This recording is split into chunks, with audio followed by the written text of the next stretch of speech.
Shalom saudara-saudara terkasih, salam jumpa kembali dalam program Tuhan adalah Gembalaku. Saudara, hidup dalam kekudusan pada sebuah keluarga tentu sebuah topik yang menarik untuk kita renungkan. Pada kesempatan ini, kita akan bersama-sama mencoba menelaah topik ini. Saudara, saat kita mencoba menjalani hidup dalam kekudusan tentu tidaklah mudah. Penuh dengan berbagai pergumulan yang harus dihadapi. Banyak keluarga Kristen mengalami pergumulan berat dalam hal ini. Bagaimana dengan nasihat Amsal bagi kita terkait hidup dalam kekudusan pada sebuah keluarga? Saudara, kita akan membaca Amsal pasal 5 ayat 7 sampai ayat 23. Sebab itu, hai anak-anak, dengarkanlah aku, janganlah kamu menyimpang daripada perkataan mulutku. Jauhkanlah jalanmu daripada dia, dan janganlah menghampiri pintu rumahnya. Supaya engkau jangan menyerahkan keremajaanmu kepada orang lain, dan tahun-tahun umurmu kepada orang kejam. Supaya orang lain jangan mengenyangkan diri dengan kekayaanmu, dan hasil susah payahmu jangan masuk ke rumah orang yang tidak dikenal. Dan pada akhirnya engkau akan mengeluh kalau daging dan tubuhmu habis binasa.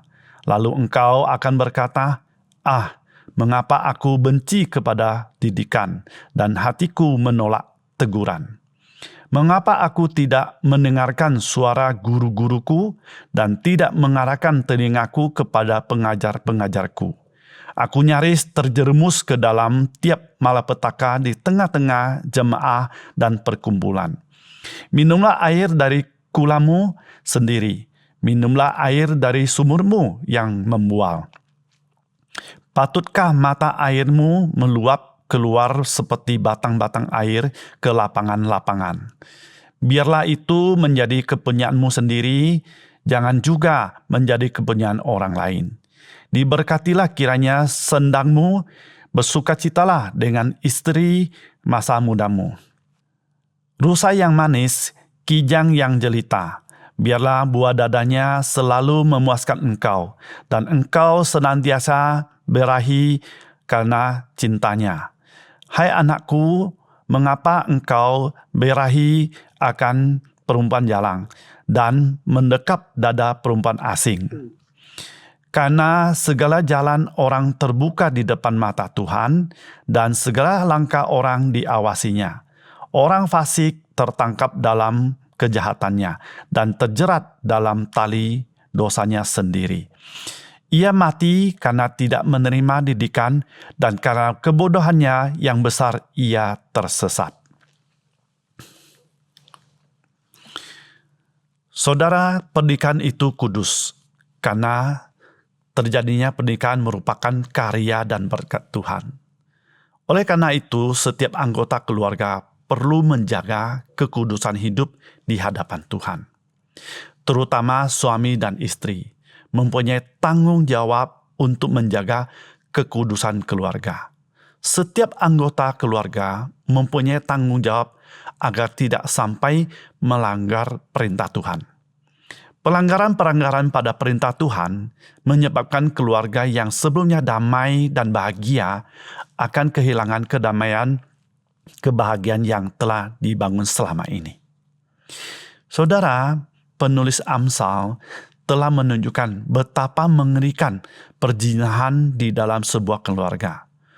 Untuk itu, penulis Amsal kembali mengingatkan bahwa setiap orang percaya dapat menikmati di dalam pernikahan yang sah telah ditetapkan. Bagi anak muda, dinasihati agar hidup di dalam pernikahan yang sah dan membangun sebuah keluarga yang memiliki kesaksian hidup, yang dikenan Tuhan, dan bersyukur bahwa pasangannya lah adalah pemberian Allah yang terbaik. Saudara, yang menjadi kunci hidup kudus dalam keluarga adalah takut dan hormat kepada Allah. Hal ini tidak bisa ditawar-menawar, dan itu akan terwujud bila kita sungguh-sungguh percaya bahwa Allah senantiasa melihat dan mengawasi semua tindakan manusia, termasuk apa yang ada di dalam hati dan pikiran setiap orang.